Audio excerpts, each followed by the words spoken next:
आपल्याला एकत्रपणे पुढे जाण्याची आवश्यकता की या सगळ्या बाबीमध्ये जेव्हा आपण सगळ्या संघटना मिळून याच आझाद मैदानावर 28 आणि 29 ऑक्टोबर 2021 ला केवळ आणि केवळ आंदोलन करत असताना की आपली भूमिका होती की दिवाळीच्या पार्श्वभूमीवर महागाई भत्त्याची थकबाकी असेल, घरभाडे भत्त्याची थकबाकी असेल, वार्षिक वेतनवाढीचा दर वाढवण्याचा विषय असेल, किंबहुना दिवाळीमध्ये कर्मचाऱ्यांना दिवाळी भेट मिळण्याचा विषय असेल, केवळ एवढ्याच मागण्याकरिता ठळक स्पष्ट अशा पद्धतीचे फलक लावून सर्व संघटनांच्या माध्यमातून सुद्धा त्यावेळेस उपोषण करण्यात आलं। परंतु त्याचा गैरफायदा घेण्याचं काम या आमदारांनी आणि त्याच्यानंतरच्या कालावधीमध्ये काही केवळ स्वतःला व्यक्ती केंद्रित करणाऱ्या लोकांनी करण्याचं काम केलं। मुठभर लोकांनी व्हॉट्सअपचा सोशल मीडियाचा वापर करून केवळ कामगारांना भ्रमित करण्याचं काम केलं।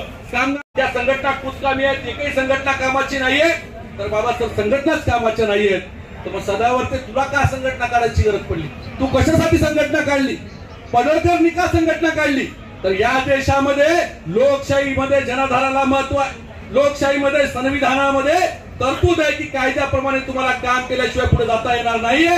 आणि म्हणून ट्रेड युनियन ऍक्ट मधल्या प्रोव्हिजन प्रमाणे तुम्हाला जर सामूहिक प्रश्न मांडायचे असतील, सामूहिक लढा जर द्यायचा असेल, तर ट्रेड युनियन ऍक्ट तुम्हाला तिथे संघटना स्थापन करणं काळाची गरज आहे। संघटना स्थापन करणं कायद्यानं बंधनकारक आहे। केवळ बोलता येणं, संघटना विरहित म्हणणं एवढं सोपं आहे। व्हॉट्सअपवर शिवीगाळ करणं, व्हॉट्सअपवर वेगवेगळे आरोप प्रत्यारोप करणं सोपं आहे, परंतु वास्तव काम करणं हे अत्यंत जिगरीचं आणि तितकंच अवघड काम आहे। परंतु केवळ आणि केवळ संभ्रमित करण्याकरता या आयुधाचा वापर करण्याचं काम केलं गेलं आणि आता संघटना सापडली। मला त्यांना आव्हान आहे, आपल्या सगळ्यांनाही आपल्याला मला या सगळ्या बाबीमध्ये सांगायचं आहे की बाबा आता संघटनेला विरोध होता, आता संघटना स्थापन केली आणि आम्ही संदीपजी, हिरेनबाई आम्ही सगळेजण बसल्यानंतर सुनील भाऊ आम्ही बसल्यानंतर सांगितलं की आम्हाला कुणालाही श्रेय नको आहे, ज्याला श्रेय घ्यायचं त्याला श्रेय घ्या, परंतु एकदाचा या एसटी कर्मचाऱ्यांचा प्रश्न मिटला पाहिजे। श्रेयापेक्षा कामगारांची लढाई जिंकण्याची गरज आहे आणि म्हणून पडळकर असेल, सदावर्तेकडे सुद्धा आम्ही निरोप दिला होता की बाबा ये, तुला घ्यायचंय तर तू तर एकदा कामगारांची वाट लावलाय, परंतु याच्या पलीकडे जाऊन सुद्धा आम्ही या सगळ्या सुद्धा परिस्थितीमध्ये केवळ कामगारांचा जर हक्क मिळवायचा असेल तर आमच्या सगळ्या संघटनांच्या आहुती द्यायला तयार आहोत, परंतु कामगारांच्या हितामध्ये राजकारण होता कामा नये। परंतु जाणीवपूर्वक सरकारच्या सुपारी बहादर लोकांनी यावेळेस या आंदोलनामध्ये सहभाग न घेण्याचा प्रयत्न केला, सहभाग न होण्याचा निर्णय घेतला गेला। या संघटनेने सत्ताधारी संघटने एकदा आली सोबत, त्याच्यावर चर्चा करताना आम्ही बऱ्याचदा बोललो की बाबा जेव्हा काँग्रेसचं काम करत असताना, काँग्रेस पक्षाचं सरकार असताना जेव्हा आंदोलन करायची तेव्हा आम्ही सुद्धा पक्षाला सांगायचो की आमचा प्रश्न हा आमच्या लेवलचा आहे, तिथे आम्ही आंदोलन करणारच आणि आमच्या लेवलवरचा निर्णय तो आम्ही घेणार, तुम्हाला तसा घ्यावा लागेल आणि नाहीतर अन्यथा वेळेत तुम्ही माघार घेतलात तर बरोबर नाहीये, चुकीचा मेसेज जाईल आणि जे घडायचं ते शेवटी झालं।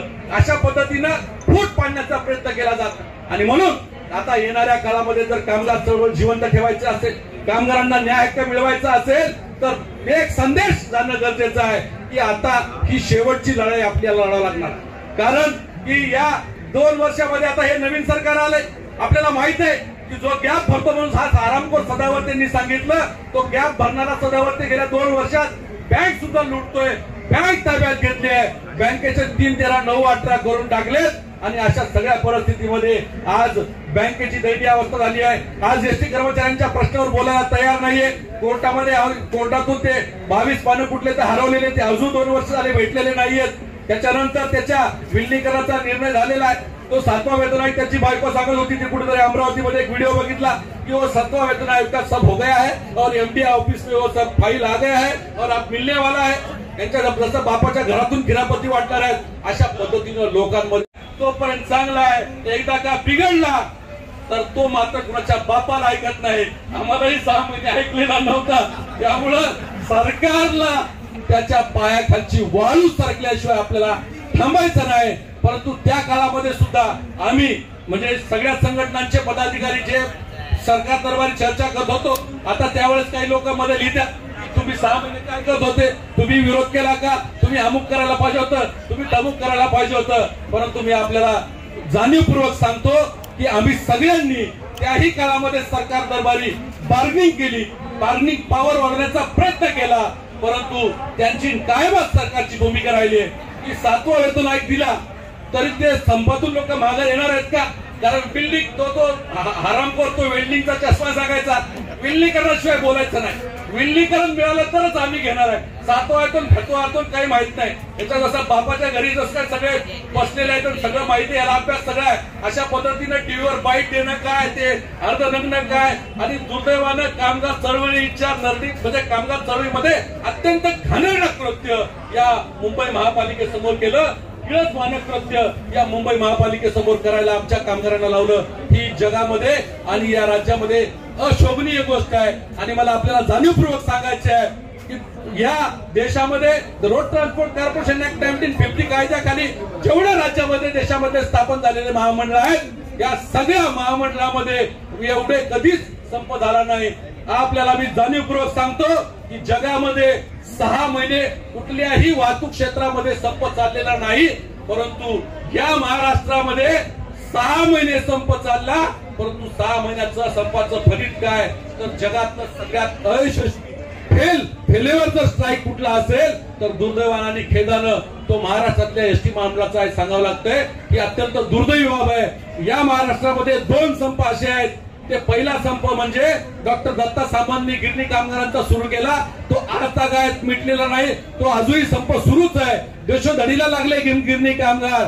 आणि त्याच्यानंतर दुसरा जो लढा होता संपाचा होता तो एसटी कामगारांचा आहे. तो 6 महिने चालला, परंतु त्याच्यामध्ये जे अपेक्षित होतं, जे अभिप्रेत होतं ते एसटी कामगारांना मिळालं नाही. आणि म्हणून या सगळ्या गोष्टींचा अनुभव, या सगळ्या गोष्टीच्या इतिहासातून प्रेरणा घेऊन आपल्याला पुढे जाण्याची आवश्यकता आहे. आणि या सगळ्या गोष्टी जर आपण इतिहासाची जर प्रेरणा घेतली नाही, इतिहास आठवल्याशिवाय इतिहास घडवता येत नाही. आणि म्हणून आता इतिहास घडवण्याची वेळ आलेली आहे आणि हीच ती योग्य वेळ आहे. जर का विधानसभेच्या निवडणुका लागल्या आणि पुन्हा जर सरकार काही झालं आणि 5 वर्ष पुन्हा सरकारच्या निवडणुकाला वेळ लागेल, तेव्हा मात्र एसटी कर्मचाऱ्यांच्या प्रश्नाकडे कोणी डोंबूनही बघणार नाही, याच्याकडे गांभीर्याने कोणी बघणार नाहीये. आणि म्हणून ही आमची, आपली सर्वांची आरपारची आणि शेवटची लढाई आहे. आणि त्याच्यानंतर आपण या सगळ्या पार्श्वभूमीवर मला तर असं वाटतंय की आपण जर आता लढलो नाही, या 2 महिन्यामध्ये 9 ऑगस्ट आपण ठरवलाय. 9 ऑगस्टला क्रांती दिनापासून आपण एक तीव्र, प्रखर आणि प्रभावी आणि एक सीमित नसलेलं आंदोलन करण्याचा निर्णय घेतलेला आहे. त्याचं स्वरूप काय असेल, कशा पद्धतीने असेल हे लवकरच कळवलं जाईल. त्याचबरोबर राज्यभर आता सर्व संघटना मिळून दौरे असतील, मेळावे असतील, वेगवेगळ्या माध्यमातून या सगळ्या गोष्टी करता रान पेटवण्याचा विषय असेल तो सगळा करण्याचा निर्णय घेतलेला आहे. आम्ही तयार आहोत. साथ तुमची हवी आहे. तुमच्या साथीशिवाय या एसटी महामंडळामध्ये काही होणं शक्य नाही. कारण गेल्या 6 महिन्यामध्ये, मागच्या संपाच्या कालावधीत 6 महिन्यामध्ये चुकीच्या नेतृत्वावर, चुकीच्या माणसावर विश्वास ठेवून त्याला साथ देऊन जे आपलं नुकसान झालेलं आहे ते कधीही न भरून निघणारं नुकसान झालेलं आहे. आणि म्हणून या सगळ्या गोष्टींची जाणीव आता आपल्याला होणं अत्यंत आवश्यक आहे. आज जे आलेत त्यांना मनापासून धन्यवाद आहे, पण जे आले नाहीत, जे आलेले लोक आहेत, आज जे आलेले आपले बंधू आहेत, जे कर्मचारी आहेत, त्यांनी येणाऱ्या जे आलेले नाहीयेत त्यांना मेसेज देण्याची गरज आहे. त्यांच्यापर्यंत संदेश पोहोचवण्याची गरज आहे की बाबा जे आझाद मैदानावर आम्ही गेलो, आझाद मैदानावर अशा पद्धतीची भूमिका ठरलेली आहे, अशा पद्धतीचं पुढचं कामकाज होणार आहे. आणि म्हणून या सगळ्या बाबीवर आपण आता सावध होण्याची गरज आहे आणि त्याचा मेसेज आपण स्प्रेड करणं, लगे आपल्या मित्रांबरोबर, आपल्या सहकार्यांबरोबर, आपल्या भावांबरोबर या सगळ्या गोष्टी सांगून त्यांना यामध्ये प्रेरित करणं काळाची गरज आहे, आवश्यक आहे. आणि म्हणून या सगळ्या बरोबरच आज काही आलेले आहेत, उद्या दुसरे काही येणार आहेत, वेगवेगळ्या विभाग वाईज आज लोक बोलवलेले आहेत. त्यामुळं अशा पद्धतीनं आपण सांघिक रूपानं काम करून पुढे जाणार आहोत. आज आणि उद्या माननीय मुख्यमंत्र्यांची भेट मागितलेली आहे. थोडा वेळापूर्वी पोलिसांनी बोलवलं होतं की दादा भुसेंना बोलवायचं का, तिकडे सामंत साहेबांच्या बरोबर चालेल का, त्या यांच्या बरोबर चालेल का. आम्ही सांगितलंय की माननीय मुख्यमंत्र्याशिवाय कुणाबरोबरही चर्चा आम्ही करणार नाही. फार तर अर्थमंत्री किंवा उपमुख्यमंत्री यांच्या बरोबर चर्चा होईल, अदरवाईज आम्ही बाकी इतर कोणत्याही मंत्र्याबरोबर चर्चा करणार नाही. जर चर्चेतून मार्ग निघाला तर सरकारचं वाजत गाजत स्वागत करू.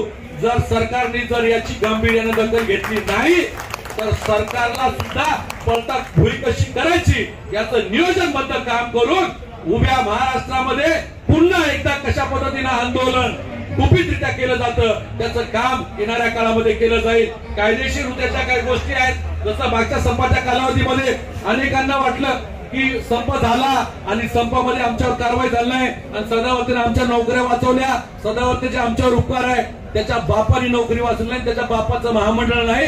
माननीय उच्च न्यायालयाने सांगितलं की लढाई वाघ आणि बकरी मधली लढाई आहे आणि वाघ आणि बकरी मधल्या लढाईमध्ये बकरी म्हणजे आमचा एसटी कामगार आहे, त्याला वाचवण्याकरता, त्याला सहानुभूती देण्याकरता, नैसर्गिक न्याय देण्याकरता किंबहुना संपूर्ण ताकदीनिशी कामगार तिथं असल्यामुळं केवळ एक वेळची बाब म्हणून न्यायालयाच्या निर्णयामध्ये अंतिम निर्णयामध्ये स्पष्ट म्हणलेला आहे। हा निर्णय जो आहे एक वेळची बाब म्हणून दिलेला निर्णय, हा काही निर्णय अंतिम नाहीये, सायटेशन नाहीये, केस लॉ नाहीये किंवा याचं कायद्यात रूपांतर करता येणार नाहीये, तर केवळ आणि केवळ एक वेळची बाब म्हणून तो माननीय उच्च न्यायालयाने घेतलेला निर्णय आहे आणि त्याबद्दल माननीय उच्च न्यायालयाचे आभार आहेत।